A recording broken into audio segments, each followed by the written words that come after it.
Shalom, kali saya bisa berjumpa dengan rekan-rekan mahasiswa semuanya, di mana pada saat ini kita kembali masuk di dalam kegiatan kelas liturgi dan musik gereja sesuai dengan kegiatan RPS yang sudah kita bahas sebelumnya. Di pertemuan yang ke-11 kita akan membahas mengenai membuat ibadah yang menarik dan akhirnya juga menyusun sebuah ibadah yang kreatif. Tujuan pembelajaran kita diharapkan mahasiswa mampu mengintegrasikan esensi teologis dengan unsur kontemporer sehingga dapat menyusun variasi bentuk ibadah yang segar tanpa kehilangan makna dan esensi dalam sebuah konsep teologisnya.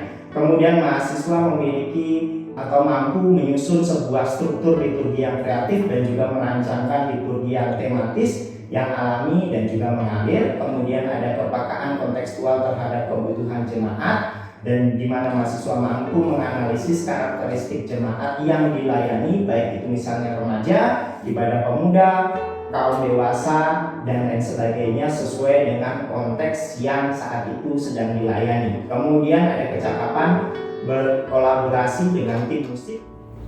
Ya, kali ini kita akan bagi tugas dalam kelompok diskusi, di mana nanti satu kelompok akan ada 3 atau 4 orang. Jadi kita akan membahas 3 poin ini di dalam perdiskusian kalian, dan nanti saya harap kalian akan memberikan presentasi berkenaan dengan hasil diskusi dari kelompok kalian, di mana dalam perdiskusian kelompok itu kita akan fokus untuk bisa menjawab 3 poin ini. Yang pertama berkenaan dengan apa yang menjadi peran dari liturgos atau pemimpin pujian. Nah, selain itu poin yang kedua yang akan kalian bahas di dalam diskusi, kalian akan membahas tentang hal-hal apa yang harus diperhatikan ketika kita bertugas sebagai seorang liturgos atau pemimpin pujian di dalam sebuah ibadah. Dan pertanyaan yang ketiga yang harus kalian mulai diskusikan yaitu, menurut kalian sikap seperti apa yang tidak boleh dikerjakan atau tidak baik dikerjakan oleh seorang pemimpin pujian. Nah, untuk membahas dalam diskusi nanti, kita akan melihat video sebagai acuan untuk pembelajaran kita, di mana video ini menjadi topik yang nanti akan membantu kalian untuk bisa mengerti tentang pembahasan yang akan kita kerjakan nanti. Jadi materi ini jadi acuan untuk rekan-rekan nanti pakai diskusi bersama di dalam kelompoknya masing-masing. Oke? Sudah, kita akan nonton bersama-sama. Shalom, selamat berjumpa kembali. Pada saat ini kembali kita akan membahas berkenaan dengan lanjutan kuliah liturgi dan musik gereja, di mana sesuai dengan PFS pertemuan yang ke-11 kita akan membahas tentang yang namanya membuat ibadah menarik dan bisa menyusun ibadah yang kreatif. Di mana tujuan pembelajaran ini mahasiswa mampu mengintegrasikan esensi teologis dengan unsur kontemporer sehingga dapat menyusun variasi bentuk ibadah yang segar tanpa kehilangan makna teologisnya.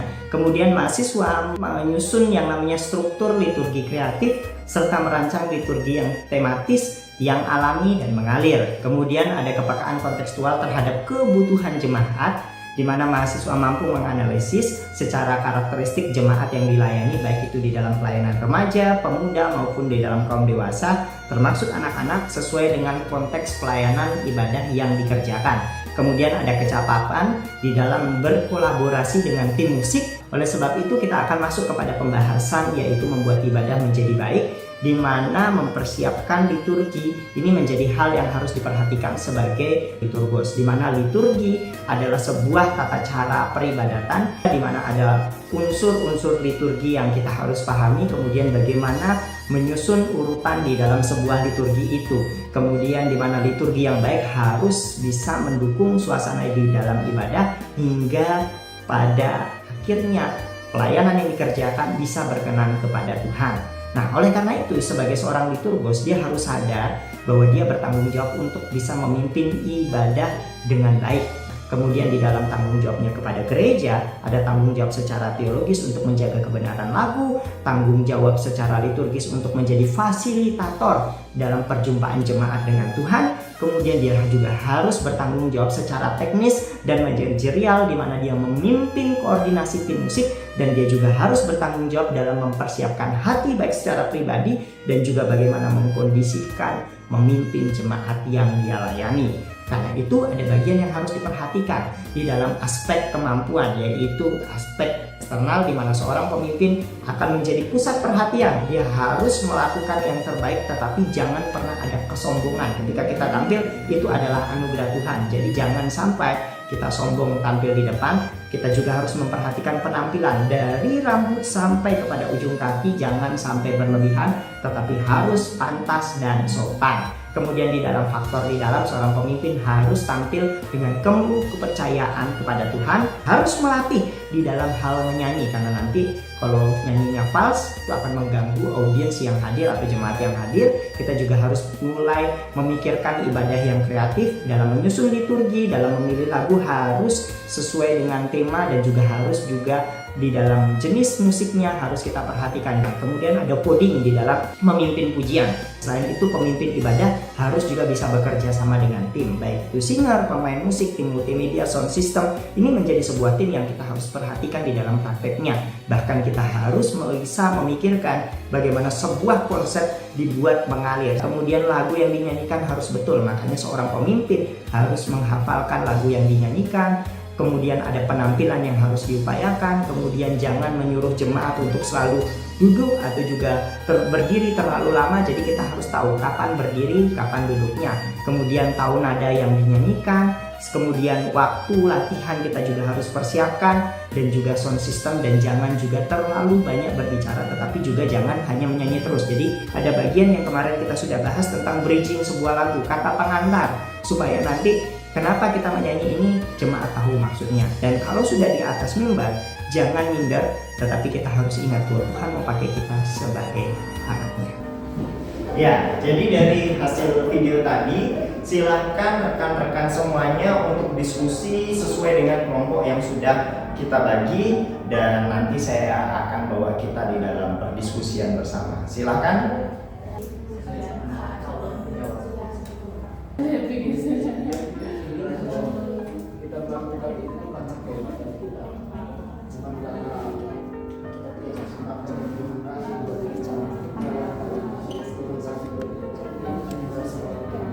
Di sini kami menyampaikan hasil diskusi kami sebagai kesimpulannya. Yang pertama, pemimpin pujian harus membawa jemaat kepada Tuhan. Nah, dan yang kedua, pemimpin pujian juga harus memimpin pujian dengan baik. Yang pertama, dia harus menguasai lirik lagu, atau dia juga harus menguasai lagu yang dia sampaikan atau yang dia bawa.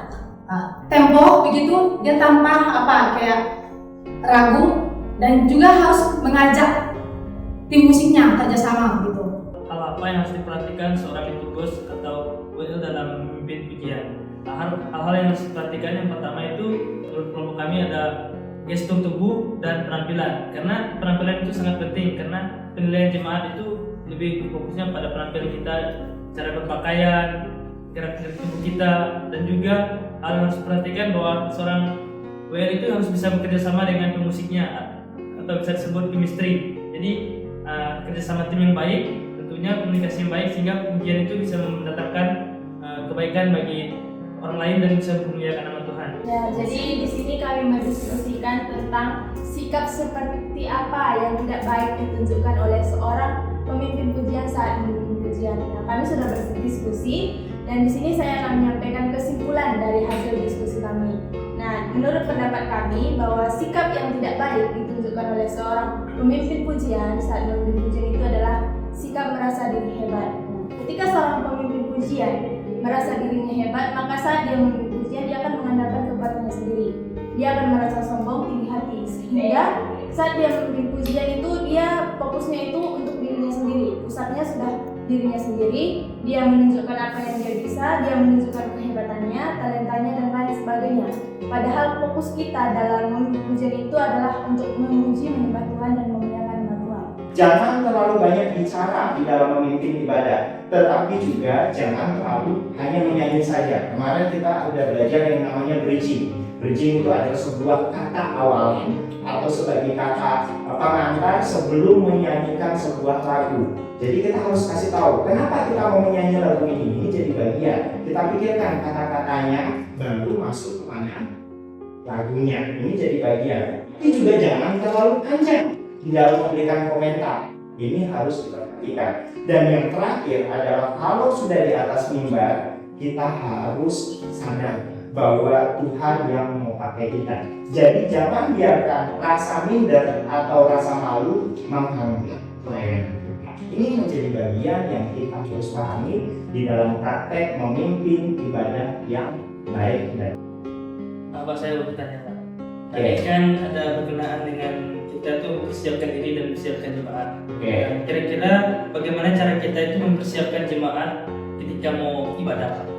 Salah satunya adalah tadi kata pengantar. Ketika ibadah mau dimulai, kita harus tahu susunannya. Misalnya saat teduh, itu kita yang memandu karena kita sebagai pemimpin ibadah, kita bilang, mari sebelum ibadah dimulai, kita akan saat teduh sejenak supaya nanti jemaat mengambil waktu untuk berdoa. Kemudian bagian ketika kita mau memimpin jemaat misalnya untuk masuk di dalam liturgi penyembahan. Nah, ini juga menjadi bagian kata pengantar yang kita mau sampaikan. Kenapa kok masuk pada penyembahan? Ingat kemarin sebelumnya kita belajar tentang yang namanya penyembahan adalah ucapan syukur kita kepada Tuhan. Sehingga ketika kita mau bawa mereka mengucap syukur, kita bawa perkataan. Misalnya, kita percaya bahwa semuanya mengalami kebaikan Tuhan dari hari lepas hari. Karena itu mari kita bersama-sama memberikan waktu kita, ucapan syukur kita kepada Tuhan karena Dia sudah melakukan itu. Mari saya undang jemaat untuk berdiri dan mari kita menaikkan pujian. Apa? Nah, itu contohnya. Itu jadi bagian yang akan membawa jemaat bisa tahu kok kita mau melakukan ini karena apa. Nah, itu jadi bagian salah satu. Oke, saya pamit. Bisa Pak, terima kasih. Terima kasih.